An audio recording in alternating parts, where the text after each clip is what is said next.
설명에 필요한 우리말 한자어 오늘 단어는 인문입니다.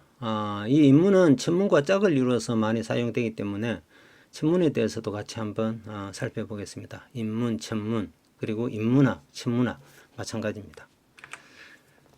자, 이 인문이란 단어, 초등학교 교과서에서는 인문이란 단어는 나오지 않는 걸로 되어 있네요. 자, 이 말은 인문이란 단어가 우리 초등학생들에게 그렇게 쉬운 단어는 아니다. 상당히 좀 깊이 있는 단어다. 그래서 아마 출연하지 않은 것 같습니다. 천문이라는 단어는 4132위에 올라 있네요. 중학교 교과서에 나오는 전체 단어가 2382여 개라고 했으니까 한 40% 정도의 상위 순위에 듭니다. 자, 이 인문, 표준국어 대사전 풀이 한번 보겠습니다. 문을 어떻게 풀이를 해야 하는지요. 인문. 인류의 문화. 이렇게 풀이를 했습니다. 인류의 문화. 자, 그런데 우리가 앞에서 문화라고 하는 단어를 풀이를 이렇게 했습니다. 문화라고 하는 것은 사람들이 생활하는 과정에서 이루어지는 어떤 정신적, 물질적 산물 또는 소산을 문화라고 한다. 그러니까 문화라고 하는 것은 사람의 생활 가운데서 만들어지기 때문에 사람이 만드는 것이고 사람으로 인해 만들어진다라는 것입니다. 그런데 이것을 표준국어 대사전에서는 다시 인류의 문화, 이 문화라는 단어 속에 사람이라고 하는 뜻이 있는데 이것을 또다시 앞에 인을 붙여서 인류의 문화라고 풀이를 했습니다. 자, 그러면 이 인류의 문화라고 하는 해석이 가능하다라면은 또 짐승의 문화도 있나요? 우리 인문 천문 했으니까 하늘의 문화도 역시 말이 되어야 되는데 이 문화는 사람하고만 관련된 단어입니다. 그래서 인류라는 말을 굳이 붙일 필요가 없다라는 거죠. 인류의 문화가 있으면 동물의 문화도 있어야 되고 하늘의 문화도 있어야 되는데 이 문화는 동물이나 하늘과는 어울리지 않은 단어입니다. 왜? 사람하고만 관련된 단어이기 때문에 그렇습니다. 사람이 만들어낸 것이기 때문에 그렇습니다. 사람이 만들어낸 사람과만 관련된 단어입니다. 그런데 문화라고 하는 단어 속에 사람의 개념이 있는데 이것을 다시 인류의 문화라고 풀이를 하고 있으니까 뭔가 좀 핵심을 찌르지 못했다. 그래서 인류의 문화라고 하는 풀이는 뭔가 좀 잘못된 것 같다. 이런 느낌이 듭니다. 속도사전에서는 어떻게 풀이를 하고 있느냐 하면 역시 인류의 문화 똑같이 풀이를 하고 있습니다. 앞에 글자 뜻은 사람인 그름을 해놓고 또 뜻풀이는 인류의 문화라고 해서 이게 사람인 그름하고 인류의 문화가 무슨 상관이 있는 거죠? 이렇게 해서는 우리 학생들이 인문이라고 하는 단어의 핵심을 쉬이 이해하지 못할 것 같습니다. 나머지 뜻 볼까요? 두 번째, 인물과 문물을 아울러 이루는 말. 그렇죠. 문, 뭐 그런 뜻이 있습니다. 인륜의 질서 마찬가지입니다. 속다사전에서도 인물과 문물, 예, 표준국어 대사전 풀이를 그대로 가져왔습니다. 자, 이 인류의 문화라고 하는 이 뜻풀이가 잘못되었다라고 하는 것은 인문이 인류의 문화라고 한다라면은 천문은 하늘의 문화로 풀이를 할 수 있어야 하는데 천문은 하늘의 문화라고 풀이를 할 수 없습니다. 그렇게 풀이되지 않습니다. 밑에 관련어휘 천문했는데 이 천문에 대한 표준국어 대사전은 또 어떻게 풀이를 하고 있느냐 하면 이렇게 했습니다. 우주와 천체의 온갖 현상과 그에 내재된 법칙성. 이게 천문이다. 자, 천문이 우주와 천체의 온갖 현상과 그에 내재된 법칙성이라면은 인문은 사람의 온갖 현상과 그에 관련된 법칙성이라고 이렇게 풀이가 되어야 되는데 인문은 인류의 문화라고 하고 천문은 천체의 온갖 현상과 그에 내재된 법칙성이라고 이렇게 풀이를 문자를 인문 천문 똑같은 문으로 사용된 글자 아닙니까?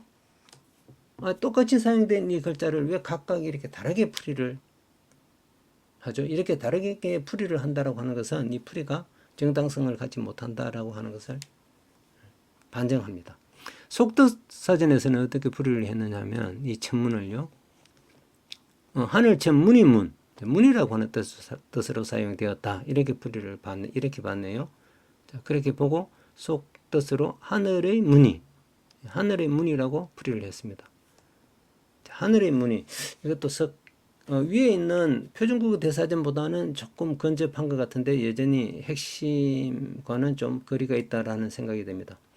마찬가지로 첫 문이 하늘의 문이라면은 인문은 사람의 문이가 되어야 됩니다. 문이가 무슨 뜻이죠? 단순히 문이라고만 해서는 이 인문, 천문에 담긴 문의 뜻을 다 표현해내지 못한다는 생각이 듭니다. 아마 이 문의를 조금 더 확장시키면 우리는 이야기 정도로 풀이할 수 있지 않을까라고 하는 생각이 드는데요. 아니면 현상, 하늘에서 일어나는 현상, 뭐 이렇게 풀이를 좀 할 수는 있을 것 같습니다만은, 자, 그러면 이렇게 풀이를 한다고 해도 인문은 사람의 현상 또 이렇게 돼야 되잖아요. 역시 전곡을 찌르지는 못했다는 생각이 듭니다. 그리고 또 천문은 우주와 전체의 온갖 현상과 그에 내재된 법칙성, 표준국어 풀이 그대로 가져왔습니다. 이 천문학에 관련된 어떤 구체적인 의미라고는 할 수 있는데, 이러한 뜻이 인문, 천문의 개별 뜻하고 어떻게 관련이 되느냐, 왜 이렇게 풀이가 되느냐, 이렇게 풀이되는 뜻을 왜 천문, 인문이라고 했느냐라고 하는 것을 우리는 찾아야죠. 자, 그래서 이 인문이라고 하는 개별 글자 뜻을 가지고 이 글 뜻을 한번 풀이를 해보겠습니다. 자, 먼저 사람이라는 뜻입니다. 글을 문. 이 글을 문 속에는 글을 문 최초의 뜻은 문입니다. 문양입니다. 문양에서 그 문의를 보고 글자를 만들어서 문자라고 하는 뜻이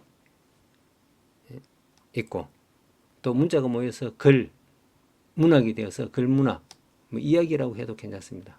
이야기라고 하는 뜻이 있고, 또 이것이 더 확대되어서 일정한 분야의 지식을 총체적으로 군집되어 있는 것을 학문이라고 합니다. 그래서 이런 학문이라는 뜻도 있다. 자, 그러면 이 문에는 문의, 문자, 글, 문학, 글, 이야기, 학문이란 뜻이 있는데, 인문에서 인문은 어떤 뜻으로 사용되었느냐 하면 저는 글, 이야기라고 하는 뜻으로 풀이를 할 수 있겠다. 이야기라고 하는 뜻으로 사용되었다라고 말할 수 있을 것 같습니다. 그래서 인문의 본뜻은 사람의 글, 사람의 이야기다. 이 말은 사람에 관한 글이고 사람에 관한 이야기다. 이게 무슨 말이냐면 곧 인간 삶을 주제로 해서 만들어지는 이야기가 인문이다라는 말입니다. 마찬가지로 천문은 하늘을 주제로 해서 만들어지는 이야기가 천문이 되겠죠. 그것을 연관한 학문이 천문학이 되고, 우리가 천문학적인 숫자다라고 하는 것은 하늘에서 일어나는 이야기들, 하늘로 인해서 하늘을 주제로 해서 만들어지는 이야기, 예를 들면 광년이라든가, 광년은 빛이 1년간 가는 거리를 일광년이라고 한다고 했죠.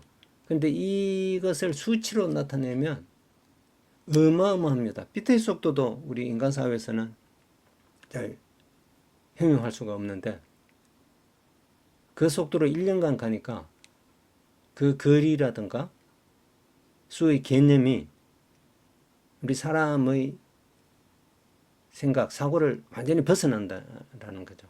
그래서 이렇게 어마어마한 것을 우리는 천문학적인 숫자라는 말을 씁니다. 이 천문학적인 숫자라고 하는 개념은 하늘의 현상에서 일어나는 이야기들이라고 하는 뜻입니다. 그래서 인문은 사람에 관한 이야기들, 천문은 하늘에 관한 이야기들, 그렇게 풀이를 할 때 인문과 천문에 사용된 문자의 뜻을